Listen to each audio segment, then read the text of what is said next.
Have you ever wondered why a woman who once glowed with a light that seemed untouchable begins to dim, as though her very soul has been drained through invisible wounds? It is not merely age, nor is it the simple erosion of beauty through time.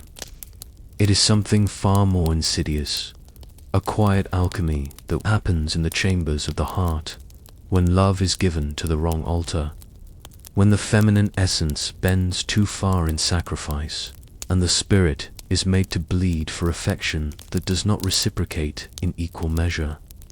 This is not the fading of skin, but the fading of spirit.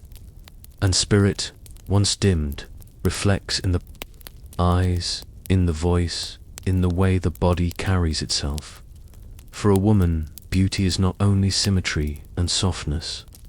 It is the living current of her own life force. In Jungian terms, it is the anima shining forth, her soul's image, projected in light and movement. When she loves deeply, that light can burn with extraordinary intensity, but it is also in these moments of surrender that she is most at risk of losing it. For too often, the love she gives is not love in return, but a gradual siphoning of her selfhood. She becomes a vessel for another's needs, another's wounds, another's ego, and while she is told this is devotion, her unconscious knows it as depletion. The world will often say that she has changed, as though this were some inevitable passage.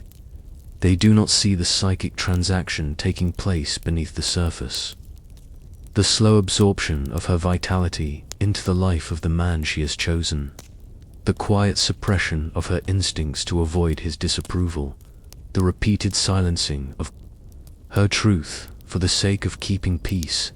Over time, her body learns this suppression. The jaw set a little tighter, the shoulders curve forward, the voice loses its lilt.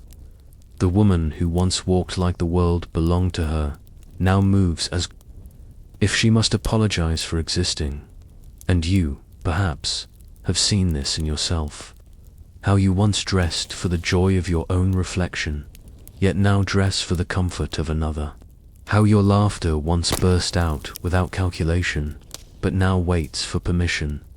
You have mistaken compliance for love, and in doing so, you have traded the currency of your own essence for crumbs of approval. This is the first way beauty begins to die, not from neglect, but from overgiving without reciprocity. Carl Jung spoke often of the danger of projection, that unconscious act of placing our own divine image upon another, believing they hold the key to our fulfillment. A woman in love, especially one who has not yet made peace with her own shadow, will project her inner king onto the man she adores. She will see him not as he is, but as the savior her unconscious craves. And in this projection, she will pour herself out, believing that the more she gives, the more he will become worthy of the image she holds. Yet the archetypes do not work this way. Projection blinds her to reality, keeps her bound in illusions, and feeds the very dynamic that will strip her of her light. When the man senses her devotion without condition, he may unconsciously lean into it, taking more than he gives, feeling entitled to her energy. And though he may not set out to harm her, the imbalance becomes inevitable. She bends, he receives. She sacrifices, he rests.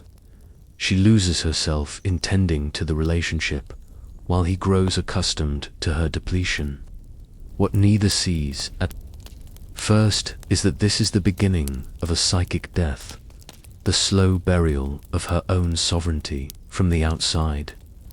The world will notice only the superficial signs, the sparkle gone from her eyes, the vibrancy from her skin, the sharpness from her wit. They will not connect these to the invisible labor of emotional caretaking, of holding the weight of another's moods, of absorbing silent disappointments that have no place to go.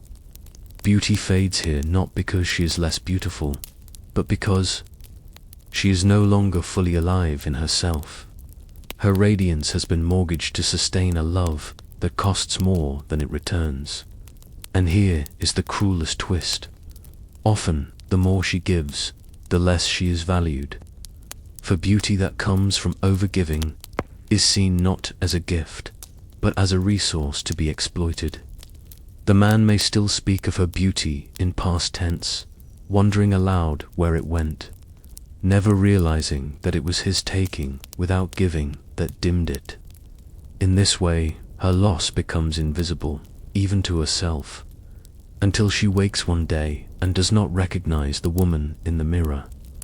The truth is, a woman's beauty after love is not lost by time, but by the slow erosion of her boundaries, by the exile of her own needs, by the abandonment of the self in the name of keeping another close.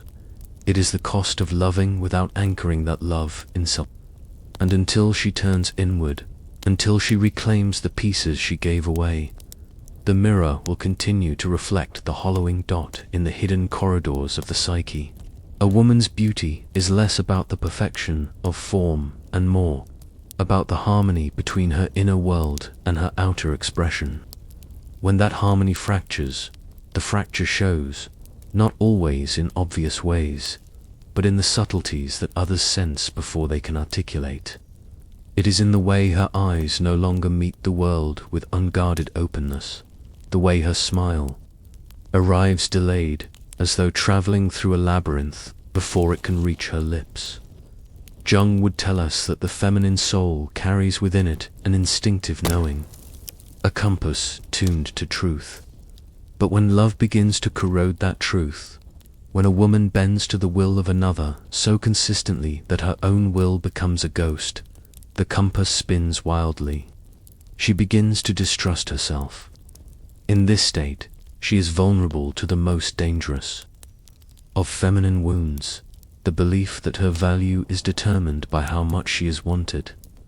This belief is an ancient inheritance, born from centuries of conditioning where a woman's survival depended on her desirability.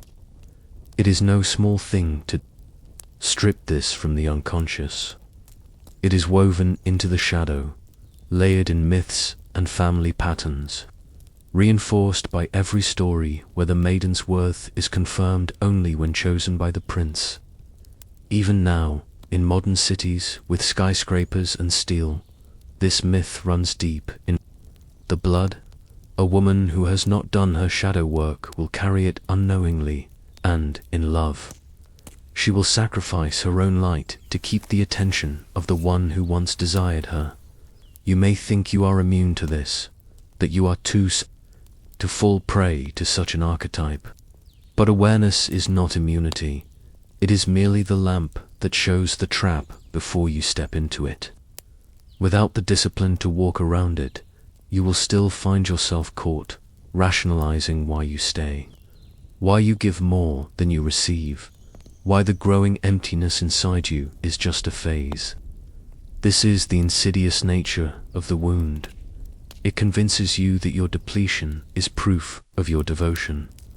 The Stoics would say that beauty untethered from virtue is an unstable possession. Marcus Aurelius spoke of the importance of keeping the soul unsoiled by the actions of others, of remaining untouched in essence even as the world seeks to claim you. When a woman's sense of beauty is chained to how another sees her, she abandons this Stoic wisdom. She allows the perception of her worth to rest in the hands of someone whose vision may be clouded by their own shadows. And here lies the tragic irony. The very act of making him the mirror through which she sees herself causes that mirror to distort. No man, however loving, can carry the responsibility of reflecting a woman's full beauty back to her without flaw. His humanity will always color the image.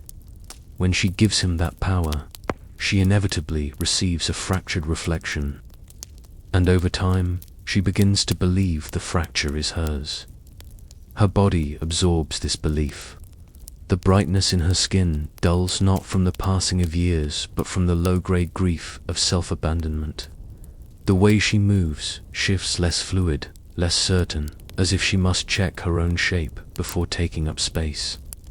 Even her voice can change, carrying an almost imperceptible hesitancy, as though seeking permission to exist in the air.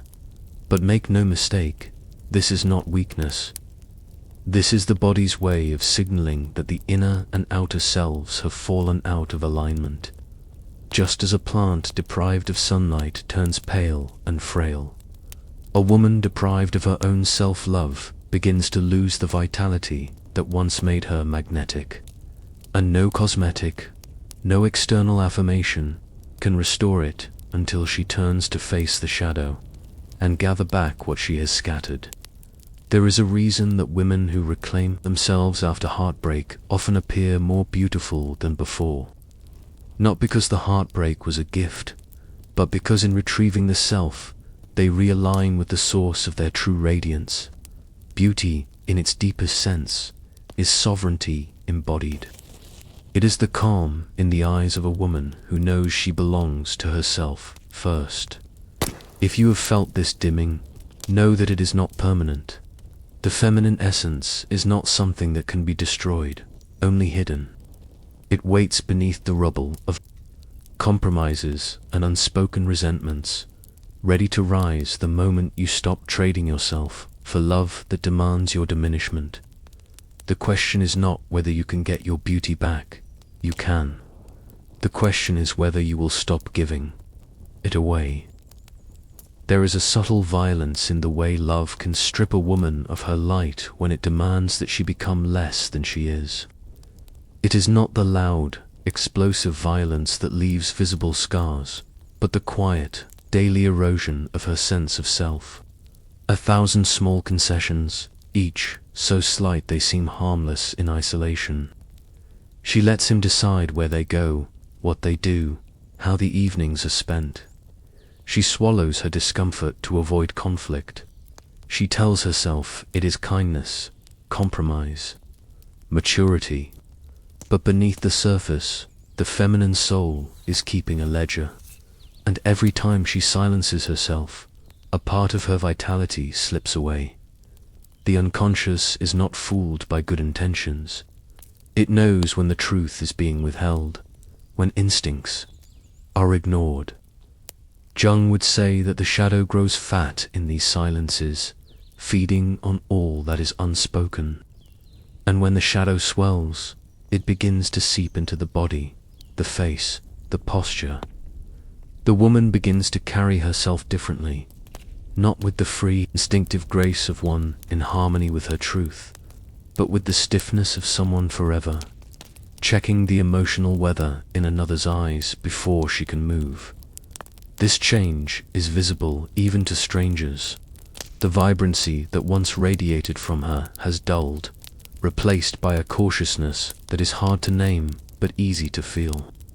This is why people say, she used to have something. I can't put my finger on it. That something is not lost youth, nor is it the novelty of new love. It is the unguarded essence of a woman who belonged wholly to herself in the early stages of love. Many women unconsciously hand over the keys to that essence, believing they are building intimacy.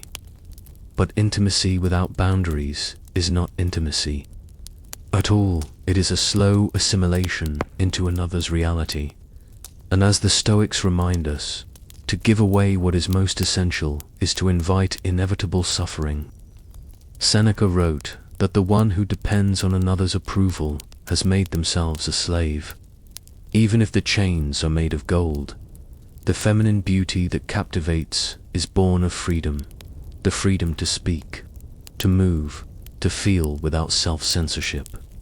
When that freedom is curbed, even in the name of love, the glow fades. You may not notice it at first. It's not like a candle being blown out, but more like the wick burning lower with each passing day, until one morning she wakes and realizes the room is dark. For some, this darkness becomes a way of life. They adapt to it, decorate it, tell themselves it is enough. They stop dressing in the colors they once loved, stop laughing at their own jokes, stop singing along to songs in the kitchen. They wear their hair differently, not because they prefer it, but because it's what he likes. Over time, these small betrayals to the self accumulate into a quiet despair. And despair has a way of showing in the eyes, no matter how carefully concealed. But there is another path, one that begins the moment a woman dares to look at herself, not as she appears through his gaze, but as she exists in her own. This is the work of individuation, peeling back the layers of projection, expectation, and codependence until the self is revealed in its original form. Jung saw this as the great task of a lifetime, to become who you truly are, unshaped by the need for external validation. This reclamation is not gentle work. It requires the courage to sit with loneliness, to withstand the withdrawal that comes when you stop feeding someone else with the energy you once poured out freely.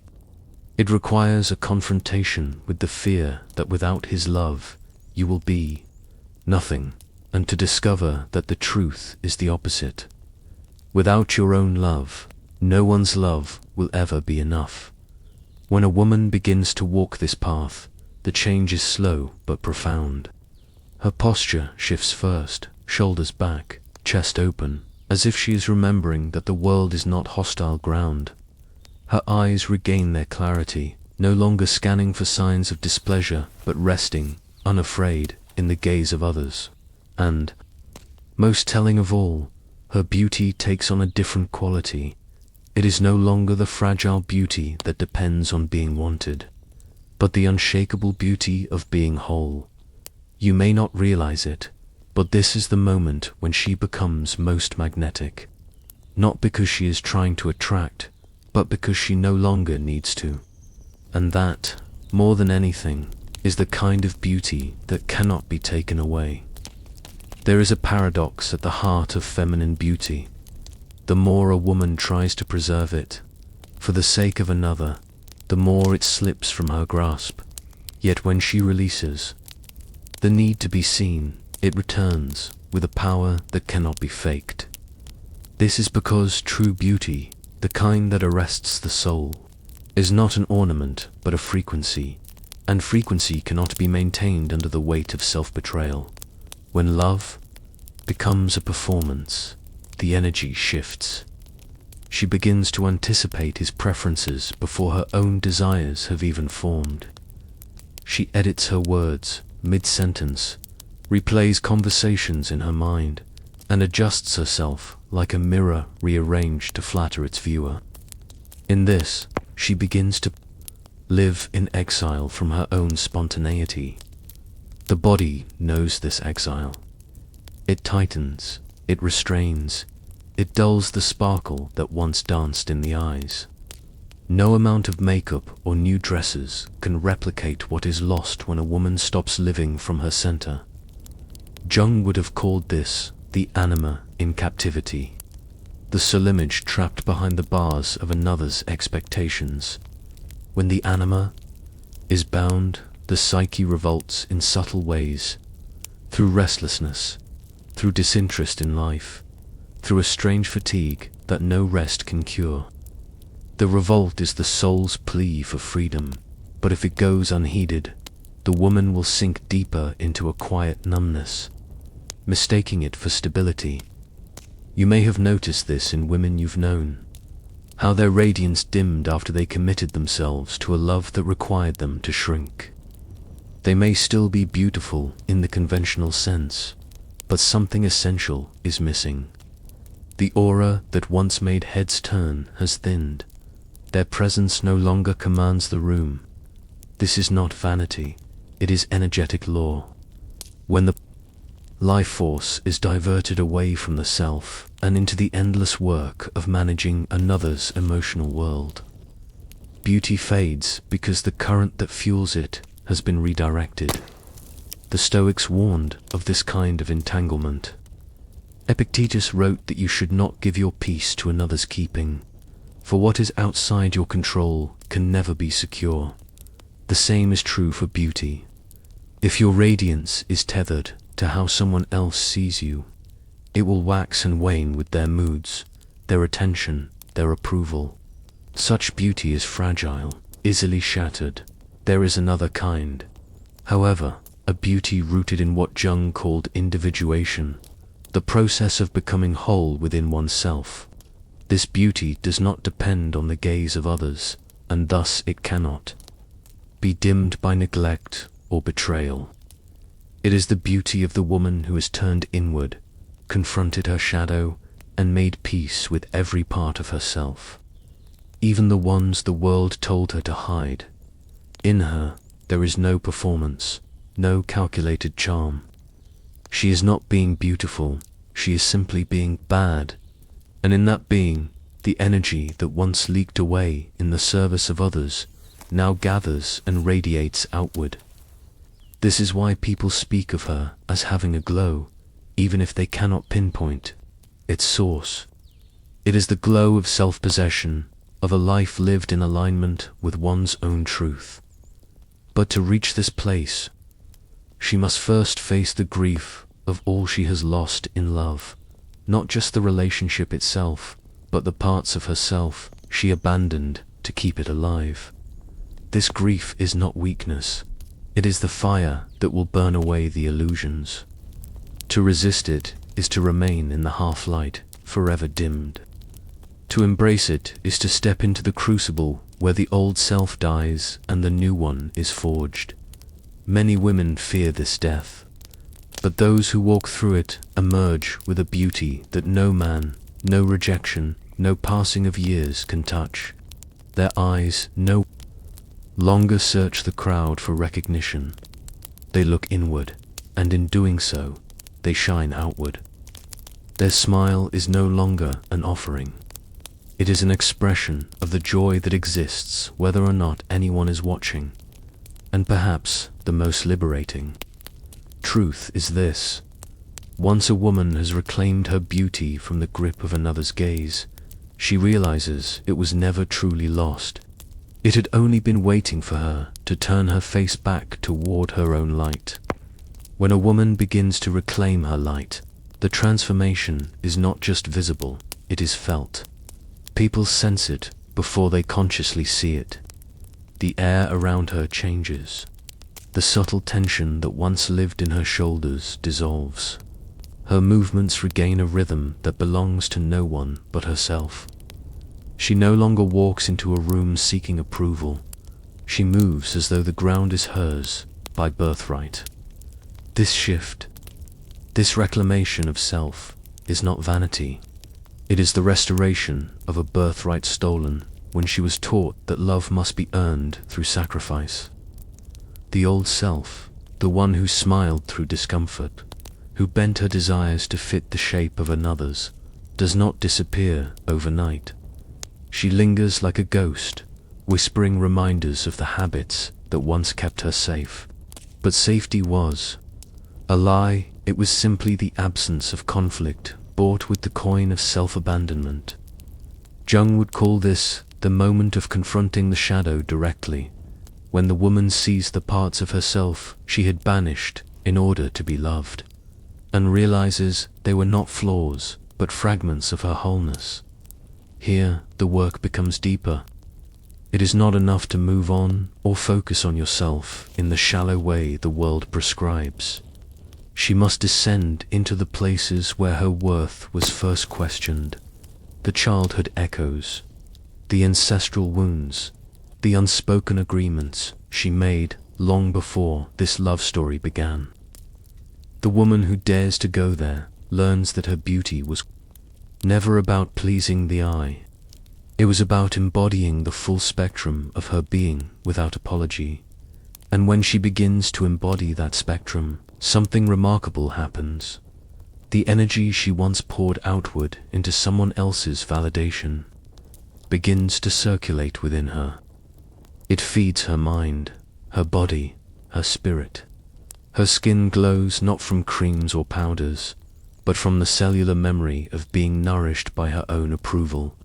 Her eyes regain that ancient light, the one that comes from knowing on a soul level. I am enough. The Stoics might describe this as the return to the inner citadel, that unshakable place within where the storms of life cannot reach. Marcus Aurelius spoke of living so rooted in the self that even when the world burns, one's flame remains steady.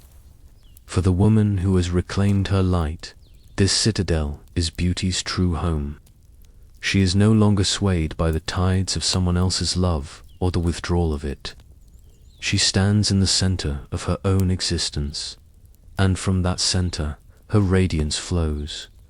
It is often at this point that others, sometimes even the one who once drained her, take notice.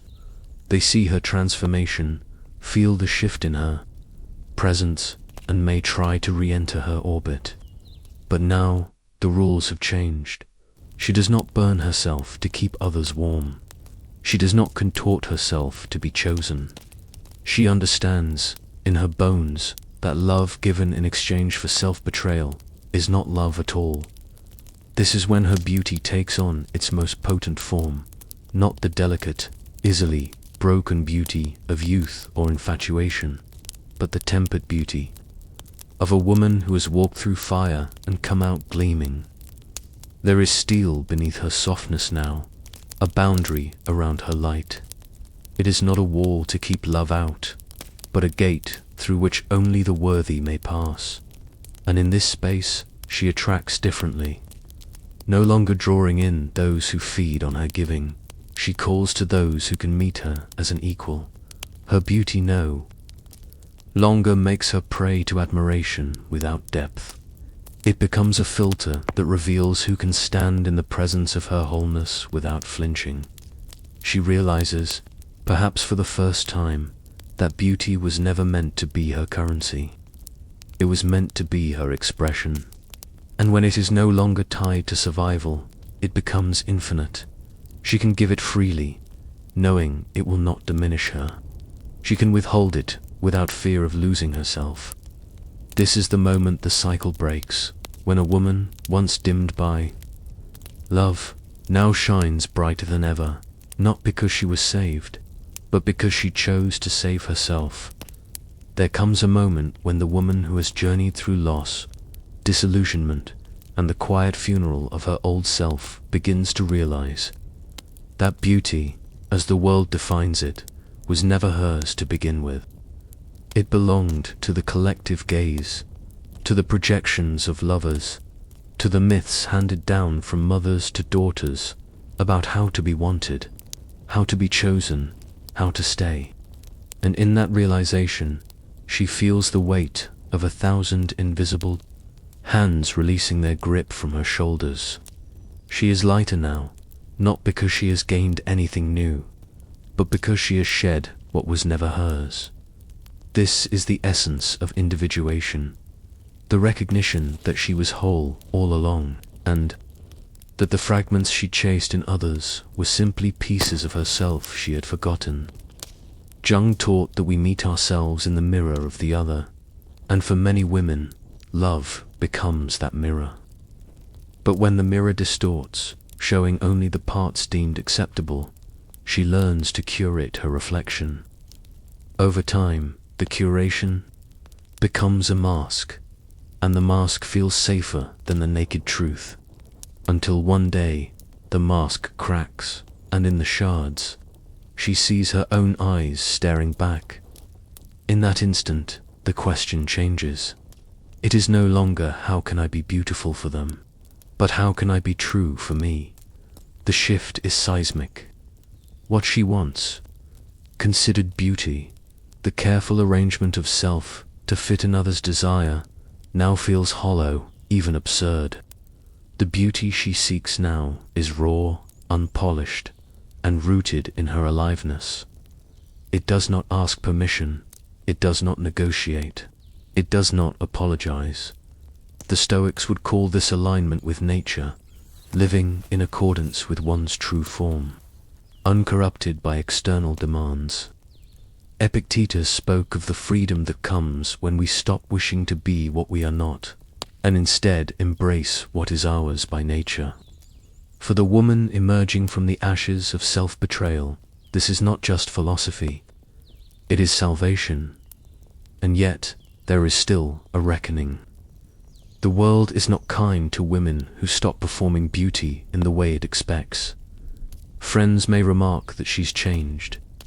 Former lovers may wonder aloud why she no longer glows for them. Some will take her self-possession as arrogance. This is the cost of sovereignty. When your beauty is no longer in service to others, it stops being universally comfortable. But this discomfort is the proof that she is free. In time, she learns to inhabit her body differently. The tension that once lived in her smile is gone. Her gestures are no longer calculated, but instinctive. She wears what feels like an extension of her skin, not a costume for a role she no longer plays. And in this unfiltered state, her beauty becomes something almost mythic, not because it conforms to any standard, but because it feels like it belongs to the earth itself. She becomes less like an ornament and more like a force of nature. Those who see her now feel something they cannot quite name. It is attraction, yes, but it is also reverence, the quiet awe reserved for those who carry themselves as though they need nothing from you. This is the paradox the uninitiated never understand.